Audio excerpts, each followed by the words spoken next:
aux Achourites sur France Bleu Roussillon.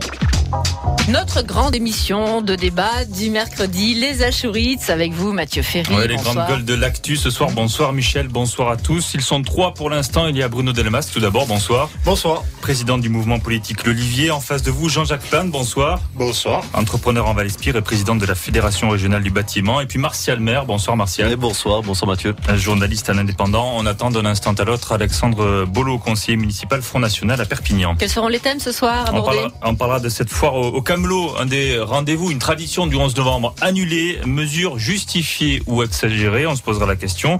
On évoquera aussi Nicolas Sarkozy avec cette petite phrase qui fait polémique depuis le début de la semaine. Dès que l'on devient français, nos ancêtres sont gaulois. La taxe inondation aussi, votée par l'agglomération de Perpignan en début de semaine. Et puis ce projet de fusion des stations de ski dont on a beaucoup parlé en Cerdagne-Cap-Sire, un projet qui est finalement abandonné. 18h07, les Achourites. Les Achourites sur France Bleu Roussillon.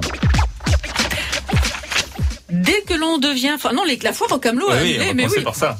Mais je me laisse emporter par un enthousiasme démesuré. La foire au Camelot annulée à Perpignan, mesure justifiée ou exagérée. Oui, l'annonce est tombée hier après-midi. Décision de la mairie de Perpignan en accord avec les services de l'État. Suppression donc de ce rendez-vous traditionnel du 11 novembre par crainte d'attentat. La mairie estime que ce n'est pas sécurisable et qu'il faudrait déployer trop de moyens pour assurer la sécurité face à une menace toujours présente. Il y a quand même des milliers de personnes qui viennent chaque année le 11 novembre au Polygone Nord pour acheter tout ou n'importe quoi. Alors est-ce que c'est normal, selon vous, les Achourites, d'avoir annulé ce rendez-vous par mesure de sécurité ? Martial Maire, peut-être pour commencer. Je pense que c'est à l'image des derniers événements qui ont été prévus sur la ville. Je pense notamment à la foire des antiquaires qui devait y avoir sur l'avenue de la Gare, qui a été annulée justement par manque de moyens pour sécuriser les rues, l'avenue à cause des rues adjacentes, trop de rues adjacentes. Trop de moyens donc à mobiliser, donc peut-être que cette foire au Camelot qui amène chaque année beaucoup de monde crée un peu un sentiment d'angoisse vis-à-vis des responsables. Donc c'est vrai que c'est très dommageable, mais il faut une juste mesure après sur différents événements qui se passent dans la ville. Donc c'est vrai que ça prête au débat, mais état d'urgence. Insécurité, donc. Bruno Delmas, c'est judicieux, c'est justifié cette prudence des élus ? Oui, il y a un principe de précaution, donc c'est toujours justifié de faire attention. En même temps, on pouvait parfaitement prendre les devants. On sait qu'on est dans un état d'urgence, on sait qu'on a des situations un petit peu à risque. Visa n'a pas été annulé, et pourtant il y avait matière pour des terroristes ou des apprentis terroristes à venir directement. Mais ça a été considérablement renforcé, la sécurité. Il y a eu des fouilles, etc. Voilà. Alors pour Visa, ça a été renforcé, bizarrement, pour une fête un peu plus populaire, une manifestation un peu plus populaire. C'est pas le cas. Moi, ça me dérange un petit peu. Je pense qu'on aurait pu largement déplacer cette foire au Camelot, par exemple, sur le boulevard Wilson et l'avenue Jean Bourrat, qui est une grande artère, parfaitement sécurisable. C'est vrai que les forces de police sont un petit peu fatiguées, sont un petit peu à bout, même très à bout, mais entre la police nationale, les CRS et la police et un petit peu de renfort de l'armée, on arrive à faire quelque chose. En même temps, il ne faut pas donner dans la surenchère.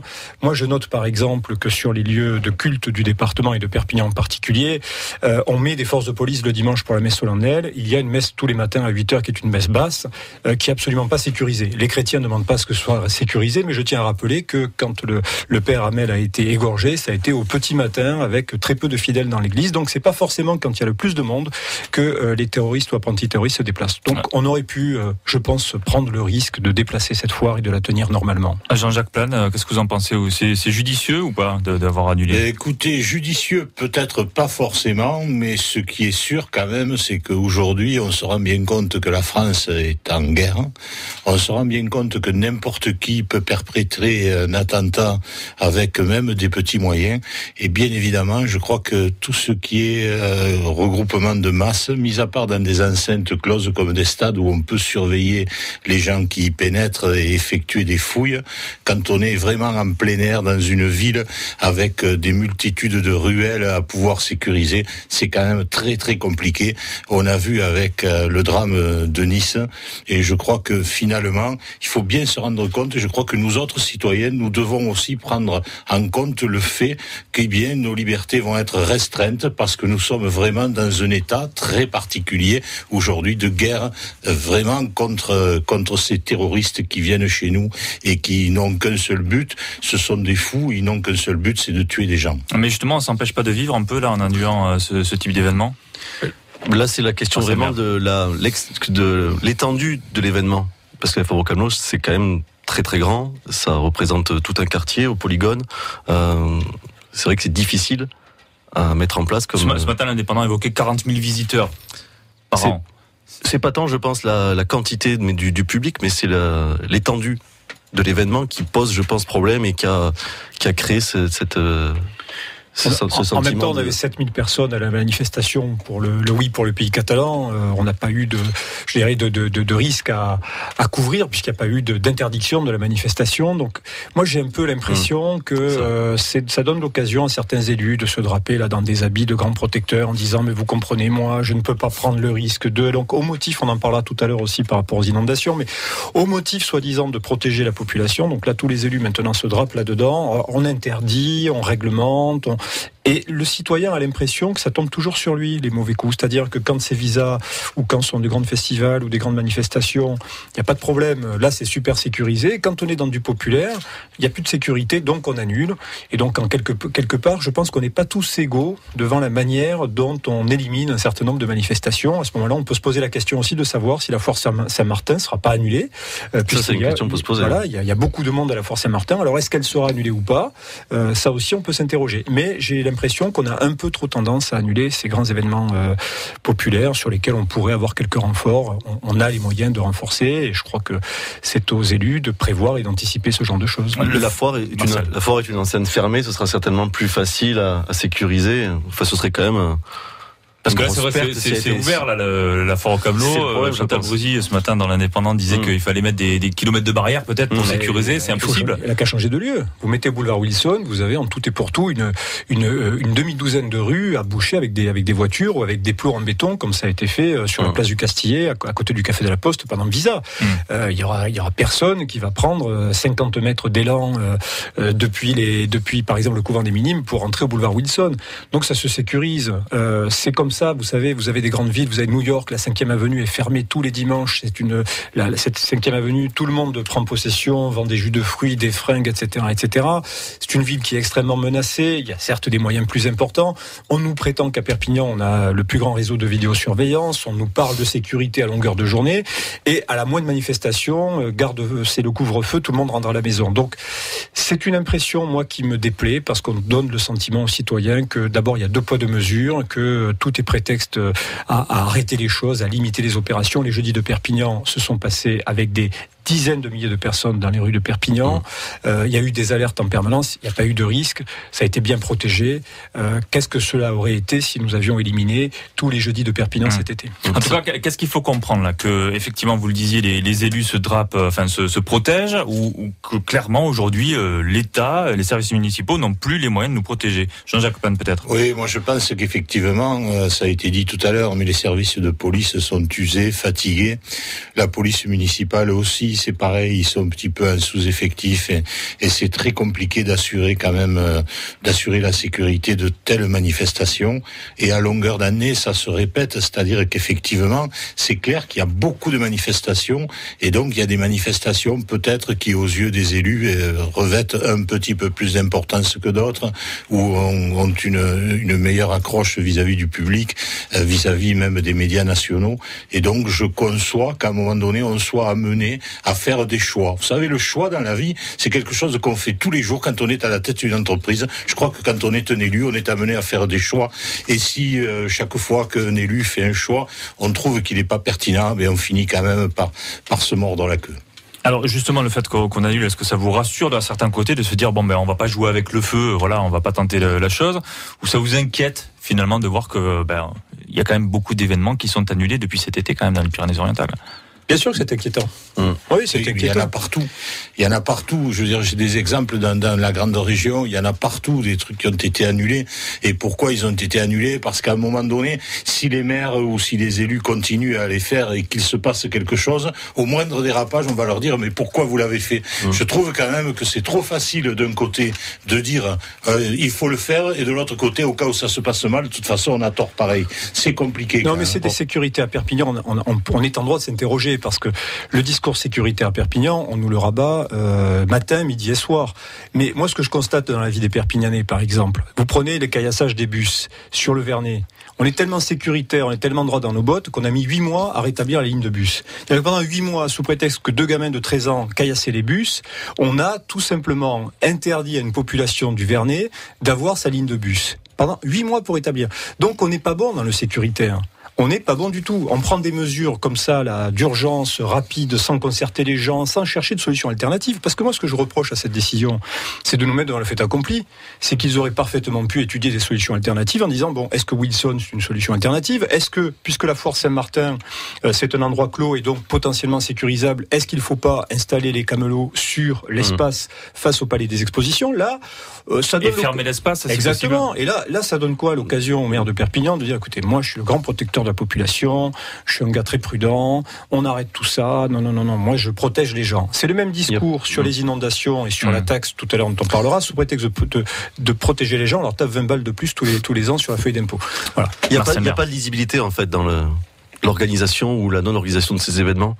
Depuis cet été, c'est la confusion, on l'a vu dans toutes les villes, dans tous les villages pour les fêtes, les feux d'artifice. Il n'y a pas de visibilité, on ne sait pas. Les maires se réfugient parce qu'ils n'ont pas envie de prendre le risque, parce que, comme vous le disiez, ils seront les premiers responsables. Et derrière, ils demandent des renforts qui sont difficiles à mettre en place. Donc on annule pas. D'autres départements, il y a eu beaucoup moins d'annulations que dans les PO. On peut voir aussi des grandes manifestations pendant l'été. Bon, voilà, il n'y a pas de visibilité. On ne sait pas trop. C'est au petit... C'est un choix qui se fait... Voilà. On ne sait pas trop sur quels critères, mais... Voilà. Est-ce qu'on n'est pas en train de sinon la précaution. Ouais. Est-ce qu'on n'est pas en train de céder à la peur aussi, de céder face aux terroristes en faisant ça? Oui, bien sûr. Il y a une forme d'aveu de faiblesse d'une certaine manière. Et puis il y a un manque de résilience. Si la volonté des élus, elle est vraiment de protéger les gens, l'interdiction, c'est la décision ultime. Il y a des solutions alternatives. Un élu, c'est quelqu'un qui doit avoir de l'imagination, c'est quelqu'un qui doit jamais baisser les bras. La solution, elle n'est pas binaire, je fais ou je fais pas. La solution, c'est, bon, dans ces conditions-là, il y a peut-être des risques, ou est-ce qu'on peut le déporter ailleurs, dans un endroit où il y a moins de risques? Et si c'est le cas, si on a étudié plusieurs solutions, on dit à la population, on a étudié cette solution, et puis ça marche pas, je pense qu'on cumule trop de risques, donc pour telle raison, j'arrête. Là, on a une espèce de cinéma, d'une dramaturgie qui, en plus, c'est anxiogène pour les gens. On leur dit, écoutez, on peut pas vous dire, mais on a de bonnes raisons de penser que là, faut l'annuler. Alors justement, vous avez peur d'aller dans des événements comme ça? Vous auriez eu peur d'aller à la foire au Camelot, d'aller au Jeudi de Perpignan, d'aller à Visa, Jean-Jacques Plane? Mais écoutez, moi, depuis Nice, j'avoue quand même que je suis pas quelqu'un de trop timoré. Et pourtant, eh bien, oui, j'avoue que je fais attention. Je suis allé voir la finale du rugby à Barcelone, top 14, qui s'est particulièrement bien passée. Et je dois dire que cette finale de rugby, bien malgré ça, tous ces événements n'étaient pas encore arrivés. Mais quoi qu'il en soit, quand je suis rentré dans l'enceinte et que j'ai vu autant de monde, j'avoue que quelque part, j'y ai pensé. Ça m'a pas empêché de profiter du spectacle, ça m'a pas empêché d'y aller, mais j'avoue quand même que j'y ai pensé. Martial, vous y pensez? On y pense forcément dans tous les rassemblements, dans tous les grands rassemblements, quand il y a beaucoup de public, beaucoup de monde, inconsciemment, même si on veut pas tomber dans la psychose, parce que ça sert à rien, et parce qu'il faut pas, la menace n'est pas systématique, mais on est obligé, c'est vrai, de penser et de garder ça au fond dans la tête, parce que c'est vrai que c'est quelque chose qui peut tomber à tout moment. À Nice, c'était suffisamment grave et tellement l'ampleur est tellement énorme que obligé d'y penser. Bruno Delmas, vous avez changé vos habitudes ou? Non, pas du tout, non. J'y pense pas vraiment. Je voyage beaucoup. Je suis dans les trains, les avions. Je suis à Paris assez souvent. Des endroits où on pourrait sentir de l'anxiété. Je pense que faut pas céder à l'anxiété. Et puis il faut se dire, de toute façon, ça doit arriver. Ça arrive quelque part. Faut pas être fataliste. Mais non, moi, j'ai pas cette peur et je refuse de vivre dans la peur. C'est pas 13 000 abrutis, apprentis terroristes dans ce pays qui ont décidé de vouloir trouver la paillasse aux Français, qui vont nous faire frémir. Donc il faut redresser la tête et puis il faut penser à ses enfants, ça c'est le plus important. Mais pour soi-même, il faut quand même tenir la tête droite et se battre. Mais c'est là qu'on se dit aussi que rien ne peut être totalement sécurisé. Bien sûr. Puisqu'il y a des rassemblements, il y en a partout, tous les jours. Donc 18h20, les Achourites reviennent dans un instant avec la question sarkozienne. Les Achourites sur France Bleu Roussillon. France Bleu, France Bleu. Faites le plein d'escargots. La grande cargolade.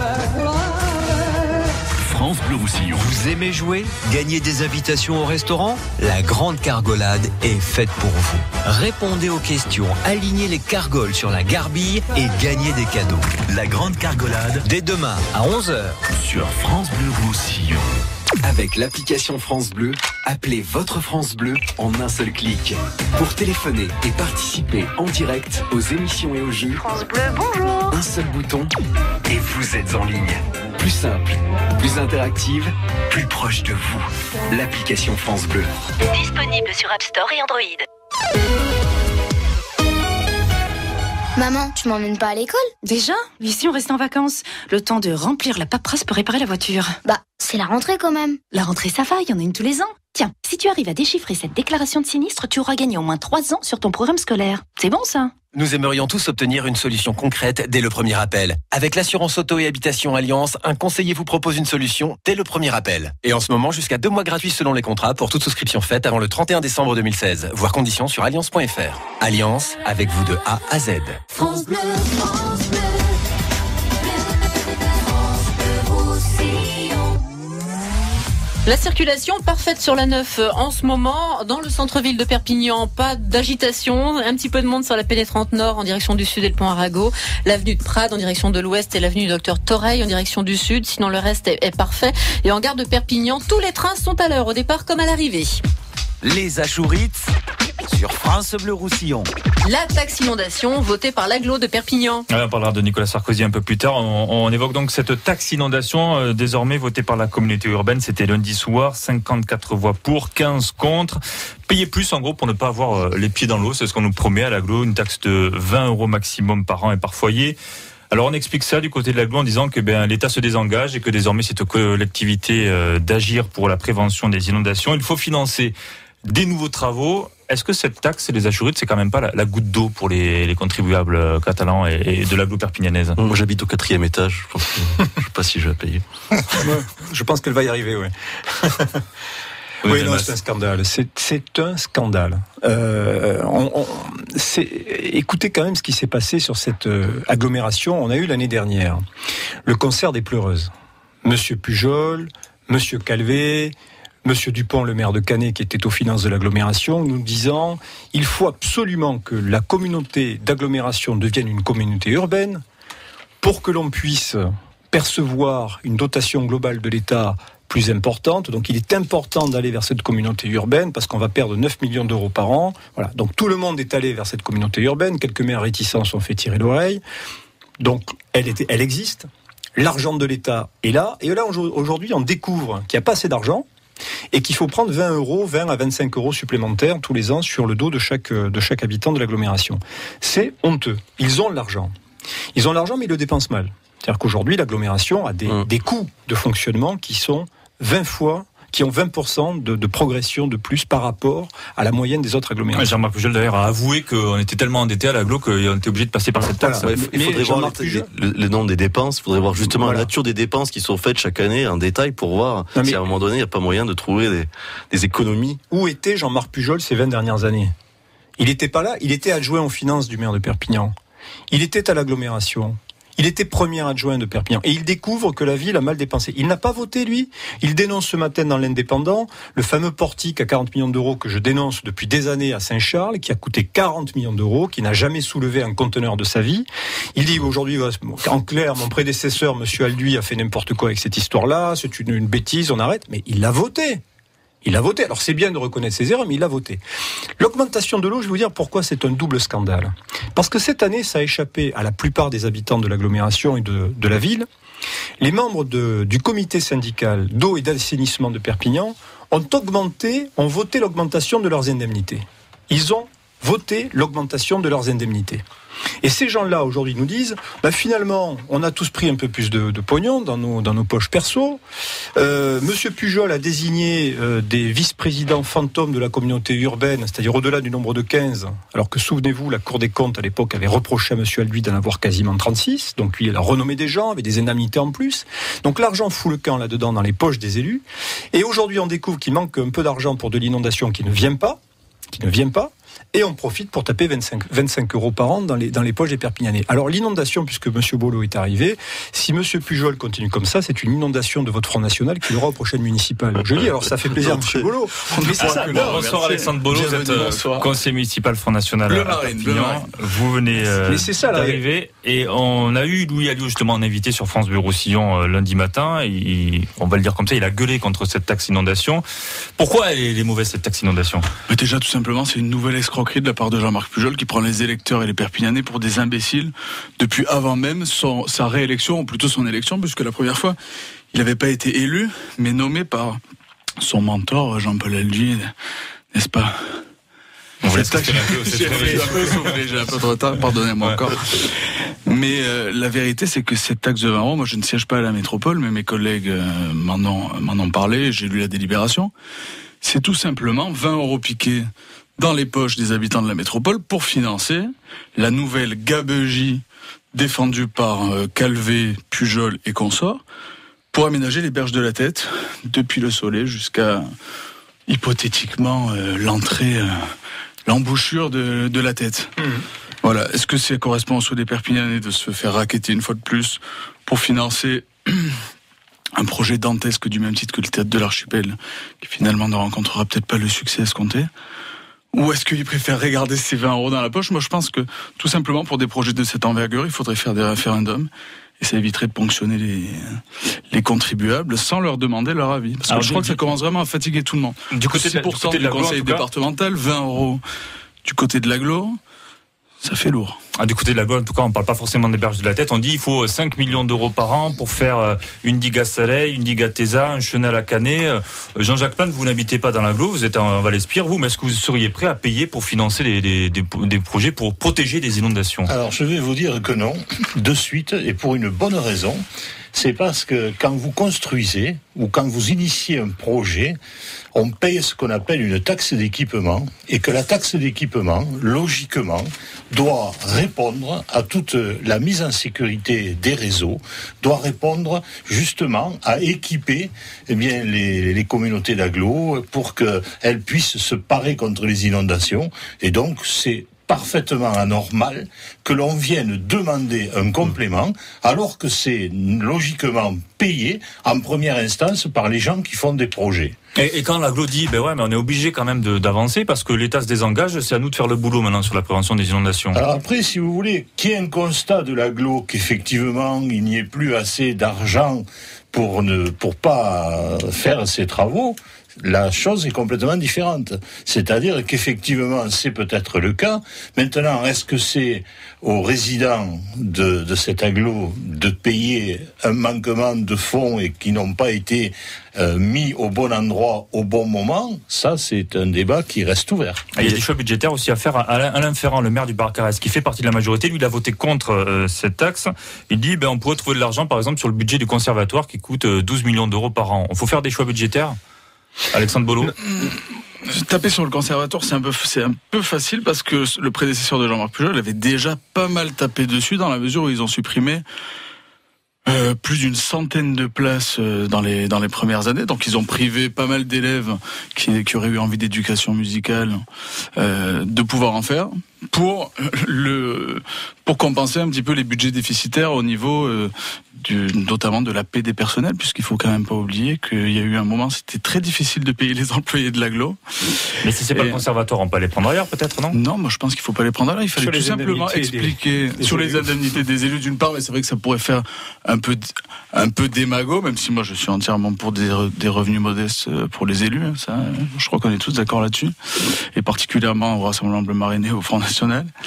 Mais la réalité, c'est que je pense que tout simplement, avant de faire passer l'agglo en communauté urbaine, il aurait fallu dire de cette décision en découlera augmentations de taxes dues au transfert de compétences. Alors que ça, les Perpignanais n'en ont absolument pas été prévenus, alors que M. Pujol, son directeur général des services et consorts, le savait pertinemment. On ne le découvre pas en plus, parce qu'il y a des schémas d'aménagement, des syndicats dans les bassins versants, depuis très longtemps, ça fait 20 ans que ça existe, même plus, on en parle très souvent, donc on ne découvre pas aujourd'hui qu'il manque des financements. Il pourrait y avoir des schémas d'aménagement au niveau national, au niveau européen, il pourrait y avoir des demandes d'aide beaucoup plus larges qu'une collectivité, communauté urbaine, soit elle, maître d'œuvre dans ce genre de... Donc le désengagement de l'État, c'est une fausse excuse ?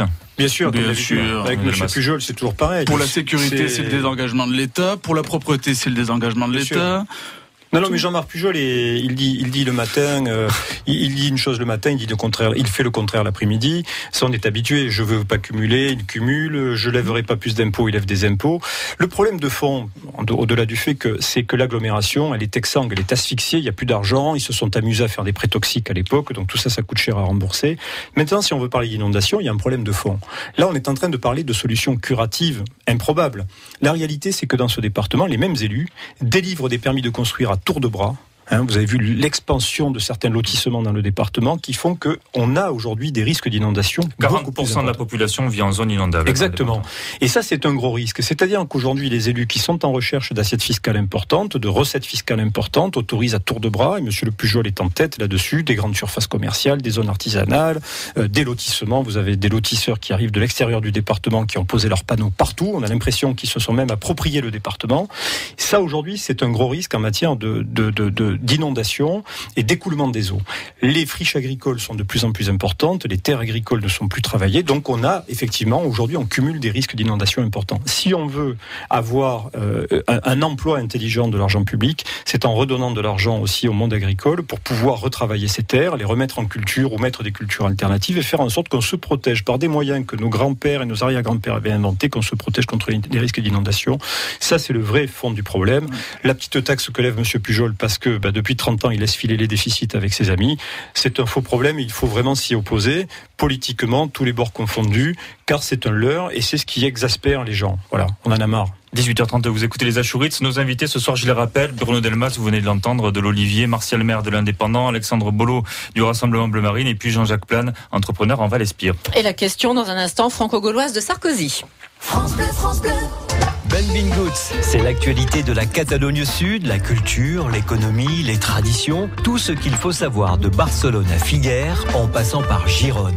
Demain à 7h45, découvrez la vie de nos voisins du Sud sur France Bleu Roussillon. France Bleu Roussillon vous invite au plus rayé des festivals. Le 28e festival Jazzèbre. Du 24 septembre au 22 octobre, film, musique du monde, concert de jazz, World Cora Trio, Titi Robin, Renaud Garcia Ponce et en clôture, Lisa Simone, la fille d'eux. Le 28e festival Jazzèbre du 24 septembre au 22 octobre. Gagnez vos invitations sur France Bleu Roussillon. Les Dragons catalans. France Bleu Roussillon. C'est la DER de la saison pour les Dragons. Un voyage à haut risque à Wigan, un ogre de la Super League déjà qualifié pour les demi-finales. Les Drax, eux, sont en roue libre. Richie Miner, le monstre, la bête au milieu, Louis Anderson et c'est Perpignanais. La Super League. Wigan, Dragons catalans, vivez le dernier match de la saison de Super League ce vendredi dès 20h45 sur France Bleu Roussillon. France Bleu Matin. Bonjour à tous. Le matin, on vous conseille dans la Minute Conso. 86% des consommateurs jugent quand même l'argent liquide indispensable. La Minute Conso de Dominique Ezouet, le matin à 5h20 sur France Bleu. France Bleu. France Bleu Roussillon. Rien à signaler sur l'A9, ça roule bien. Sur l'agglo de Perpignan, c'est calme. Un petit peu de monde sur le pont Arago, l'avenue du Docteur Toreil, les voies sur Berge, l'avenue du Languedoc, oui c'est ça, en direction du centre-ville. Les trains sont à l'heure en gare de Perpignan. Les Achourites sur France Bleu Roussillon.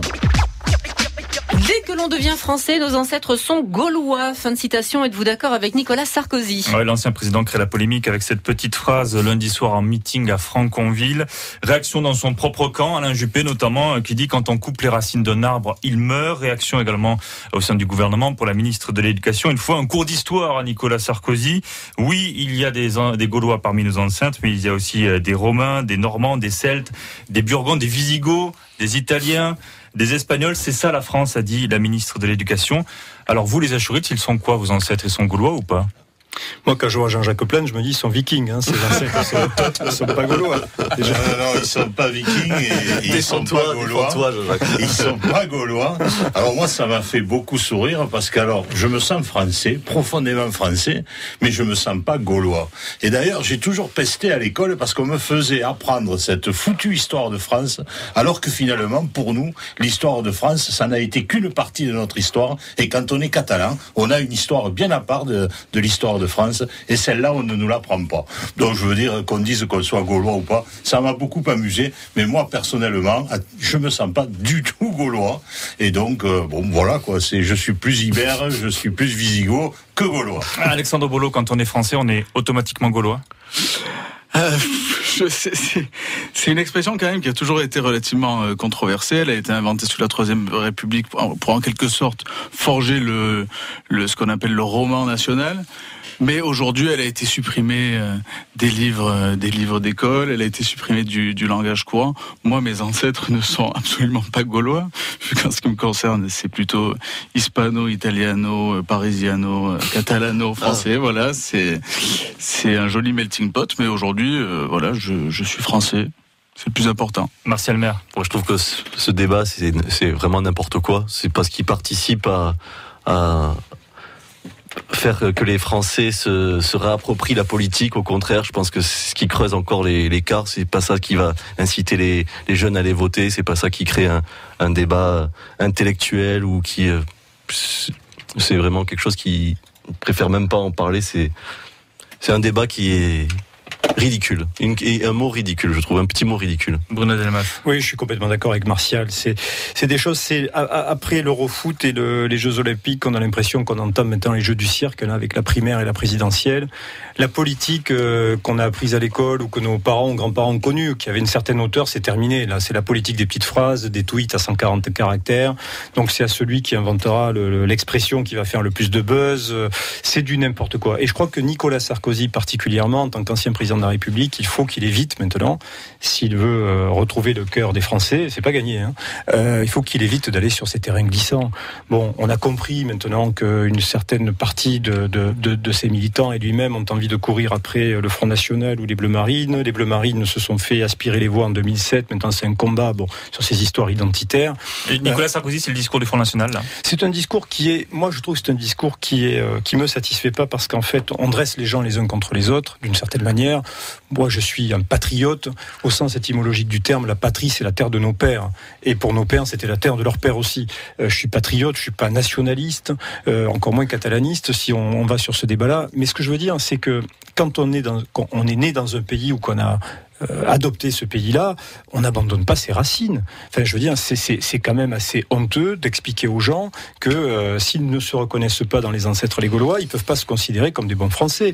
Jean-Jacques l'a dit, il se reconnaît pas chez les Gaulois. Alexandre Bolo, pareil. Bon, je crois qu'on est à peu près tous, y compris ceux qui nous écoutent, sur la même longueur d'onde. Mais est-ce qu'il faut prendre la phrase de Nicolas Sarkozy au premier degré, ou est-ce que l'idée, c'est pas de dire quand on devient Français, il faut faire des efforts d'intégration, il faut adopter aussi une certaine histoire. Mais à ce moment-là, faut le dire.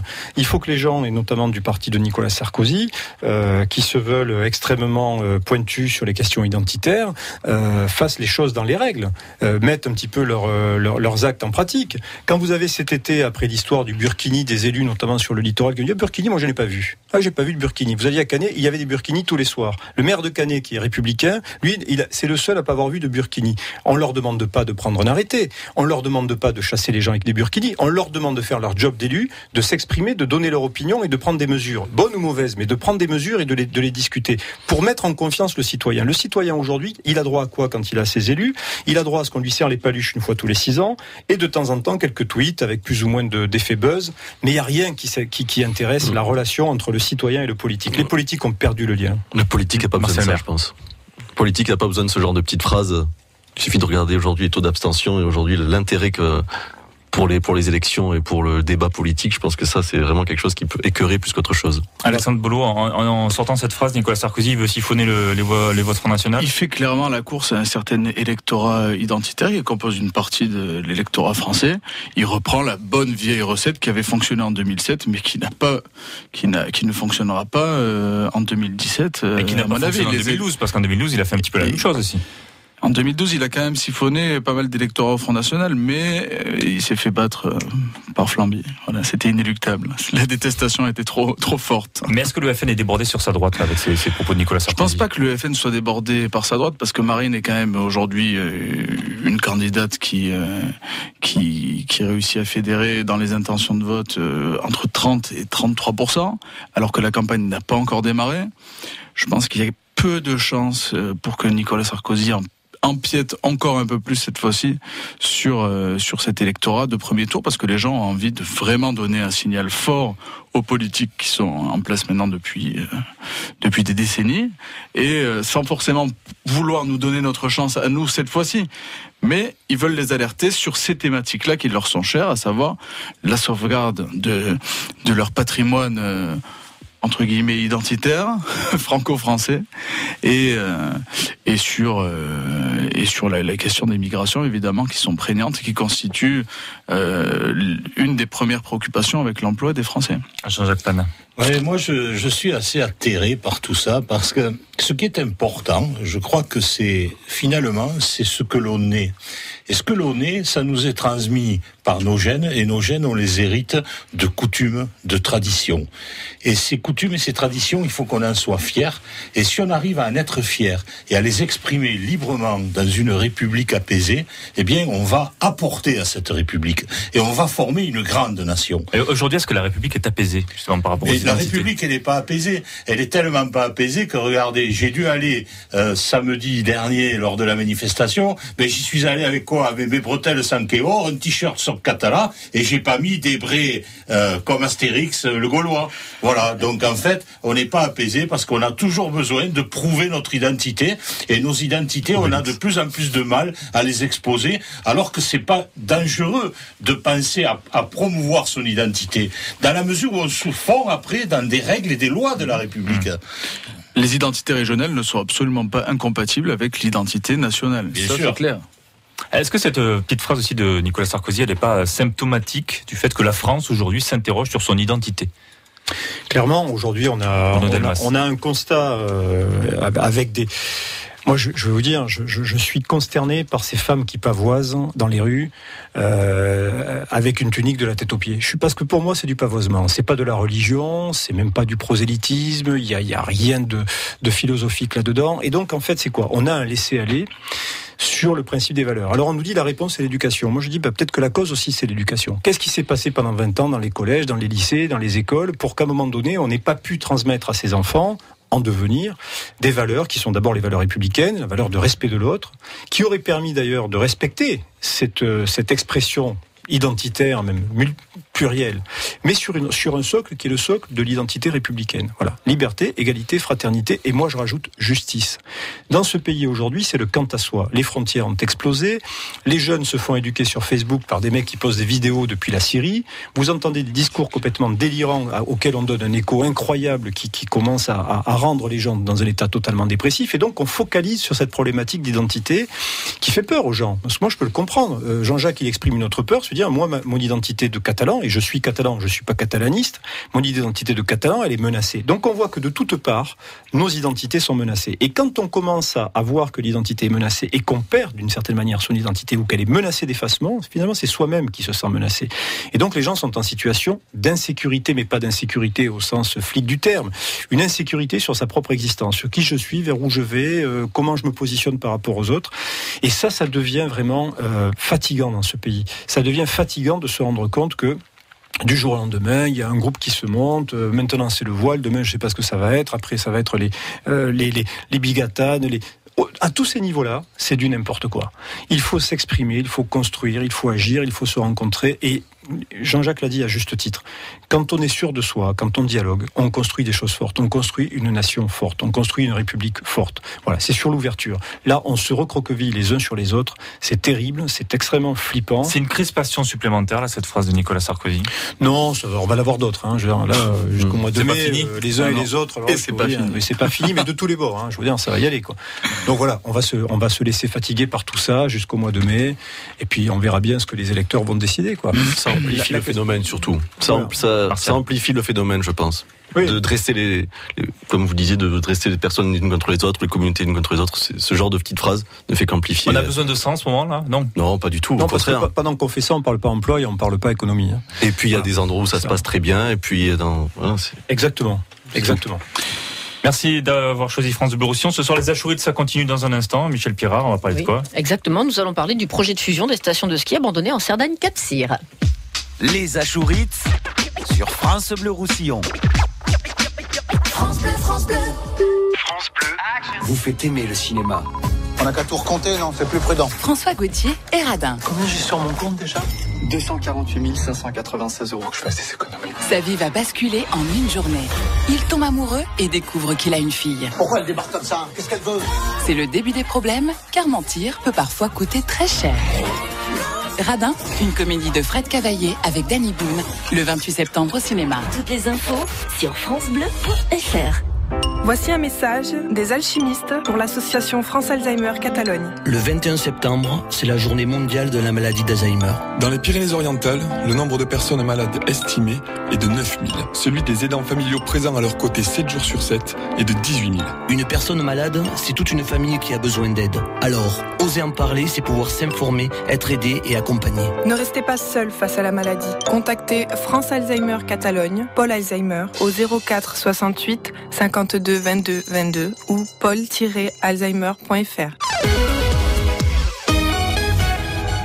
Mesdames, messieurs les jardiniers amateurs, EcoDDS, éco-organisme en charge des déchets chimiques des ménages, s'associe avec la jardinerie naturelle botanique pour récupérer vos pesticides. Vendredi 23 et samedi 24 septembre, rapportez vos pesticides sur le parking de la jardinerie botanique la plus proche de chez vous. Info sur mesdéchetsspécifiques.com.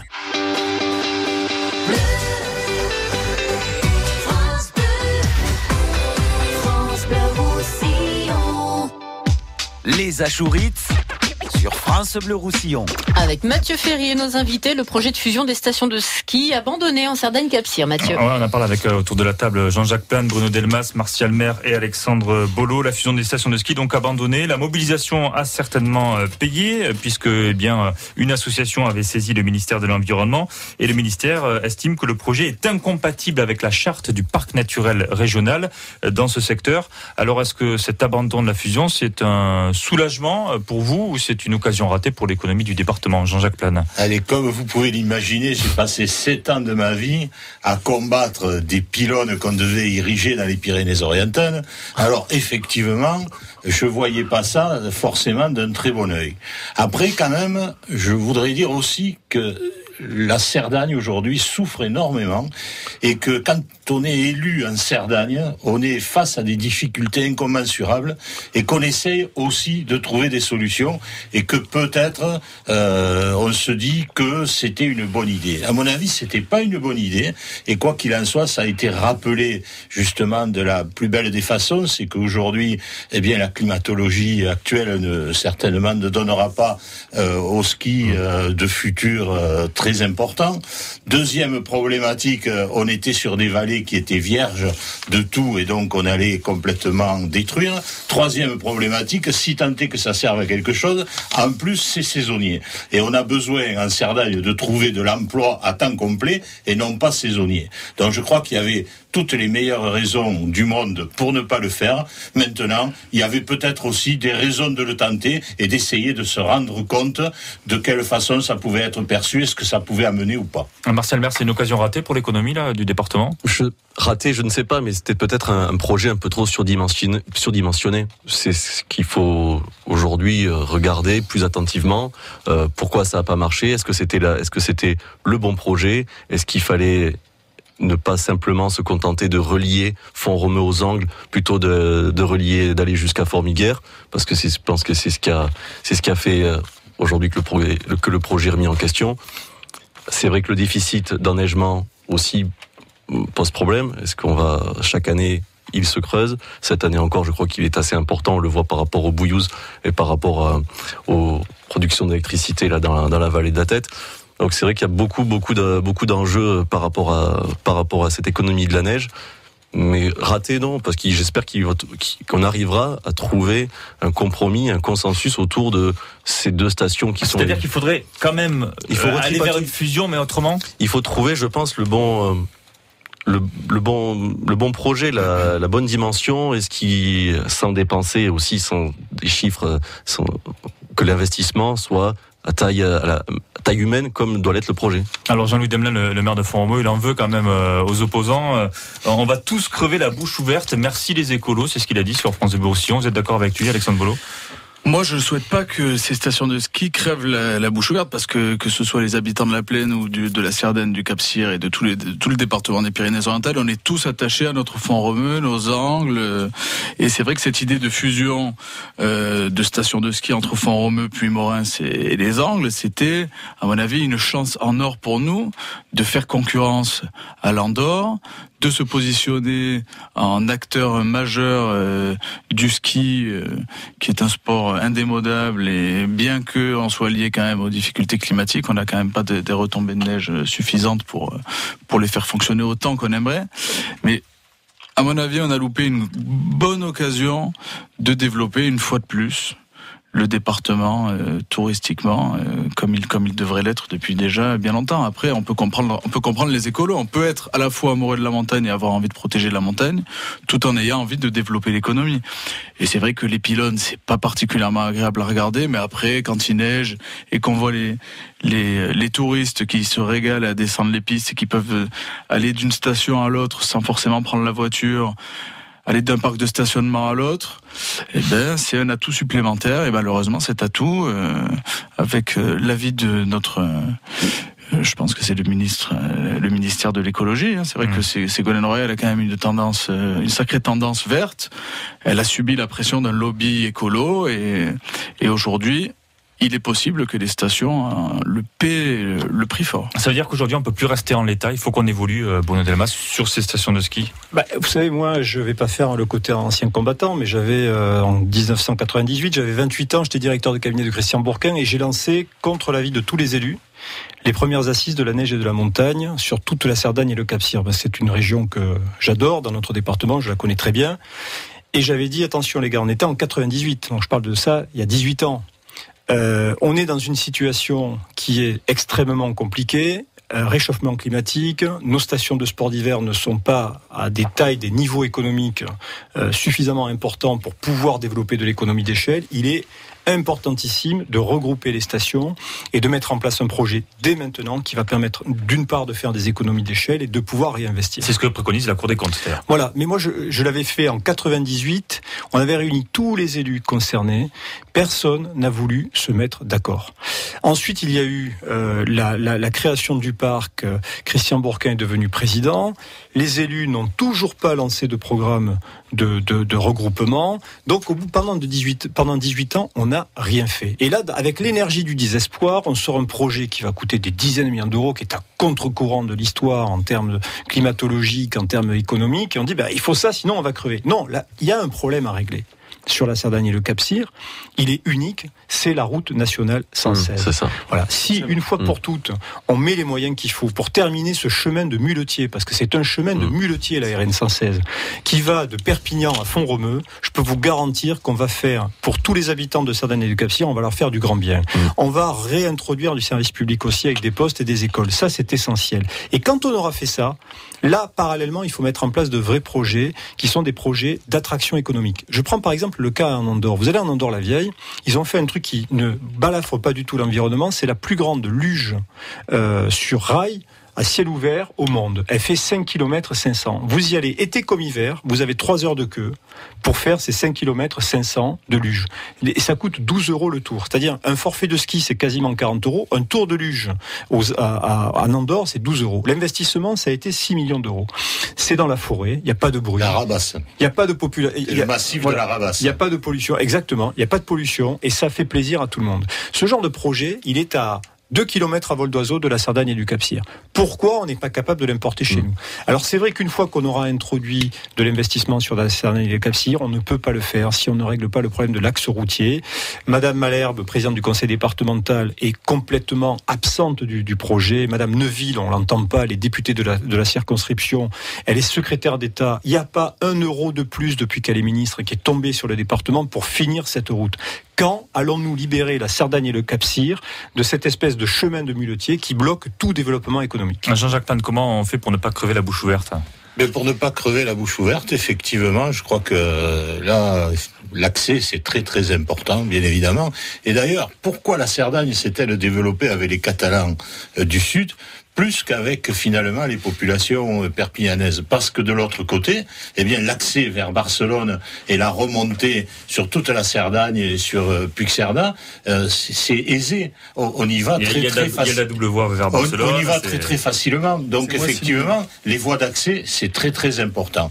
Après, le projet de la Rabasse, je le connais bien parce que j'ai eu le plaisir de pouvoir prendre cette luge. C'est vrai que c'est un projet qui n'est pas impactant. Demain, il poserait un problème, on peut le démontrer, ça pose aucun problème. Voilà, ça c'est le genre de choses vers lesquelles il faut tendre. Comme il faudrait tendre, on a de l'eau chaude partout dans ce massif. Peut-être aussi qu'on pourrait essayer, dans la mesure où effectivement on a des voies de communication intéressantes, on pourrait essayer de développer ce thermoludisme, parce que là-haut le site est magnifique, on en est tous persuadés, on le sait, et puis on l'aime cette Cerdagne. 18h56, la tradition, distribution de baffes et de bisous. Avec donc les poutous et les calbottes, vous aviez la balle en main, Jacques Pan, vous allez commencer. Poutou ou calbotte ? Je vais commencer par une calbotte, on finira avec du plaisir. Alors le calbotte, moi je voudrais donner un calbotte. Aujourd'hui on arrive dans des élections de chambre de métier et je voudrais donner un calbotte à l'équipe qui était sortante, parce qu'aujourd'hui la chambre des métiers de Perpignan est endettée, grandement endettée, ils l'ont même avoué.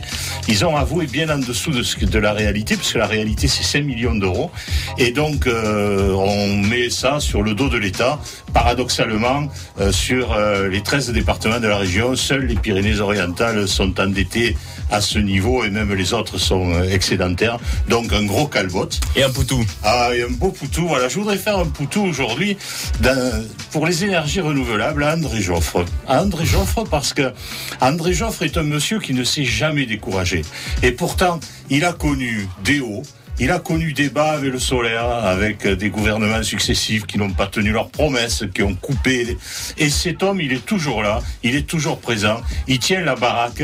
Paul Dermy, il est toujours à Paris, je le croise tout le temps dans les avions à Paris, il va au ministère et il se bat comme un beau diable pour l'économie de notre département. Un poutou pour lui, Alexandre Bolo, un poutou, un calbotte. Alors, moi je vais rebondir sur un de nos premiers sujets. Le calbotte, ce sera une fois de plus, comme à chaque fois que je viens sur votre plateau, pour Jean-Marc Pujol. Parce que c'est toujours un plaisir de lui en mettre un. Cette fameuse taxe à 20 €. Inondation. Qui soi-disant, pour les inondations. Et alors, je vais faire un poutou assez étonnant. Et là, une fois de plus, je trampoline sur le sujet de tout à l'heure. C'est au maire de Barcarès qui s'est opposé à cette taxe, qui a eu le courage, malgré le fait de faire partie de la majorité communautaire, de s'y opposer. Et c'est un grand respect vis-à-vis de ses électeurs. Je suis pas d'accord sur toute la politique qu'il mène dans sa ville, mais là, en l'occurrence, je lui adresse celui-ci. Martial Maire. Alors le calbotte, ça va être pour Perpignanais, mais c'est par rapport au projet de Halle qui ne cesse de sortir de terre ces derniers mois, et qui finalement étaient annoncés pour la fin d'année, mais qui finalement seront reportés au printemps. Il y a deux projets, les Alvauban, avec deux projets qui sont apparemment loin d'être remplis. Donc voilà, c'est des projets, on parle beaucoup et on essaie beaucoup de choses, mais rien n'est finalement coordonné, et la stratégie on l'a pas. Et le poutou, c'est, je pense, faut l'innovation locale, on n'en parle pas beaucoup. On le voit dans le cadre des startups, on le voit à l'hôtel d'entreprise. J'étais il n'y a pas très longtemps. Ça fait le consensus, à gauche comme à droite. Il y a beaucoup de pépites, il y a beaucoup de startups, il y a une entreprise, une jeune startup qui vient de lever cette semaine 300 000 euros sur un site de financement participatif. Et les exemples, chaque semaine on en a. On en publie toutes les semaines. Je pense qu'on peut féliciter Plein Sud Entreprise et l'hôtel d'entreprise. Bruno Delmas, à moins d'une minute, Poutou Calbot. Calbot sur l'inspection d'académie et la ville de Perpignan qui laisse les parents de l'école des Platanes démunis pour leurs enfants sont rentrés. Maintenant on les disperse façon puzzle dans d'autres établissements. C'est absolument scandaleux. Encore une fois, un manque d'anticipation dramatique dans cette ville.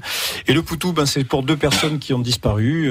L'ancien évêque de Perpignan, Jean Chabert, qui a été à l'origine d'un dialogue intercommunautaire très important dans le département, grande personne, grande personnalité, et également pour quelqu'un qui m'est très proche, Claude Delmas, qui est un de ces piliers de ce pays catalan, qui est disparu donc hier, et qui était un de ces Catalans expatriés qui sont revenus au pays, qui n'ont jamais cessé d'aimer et de plaidoyer pour le pays catalan. Merci les Achourites.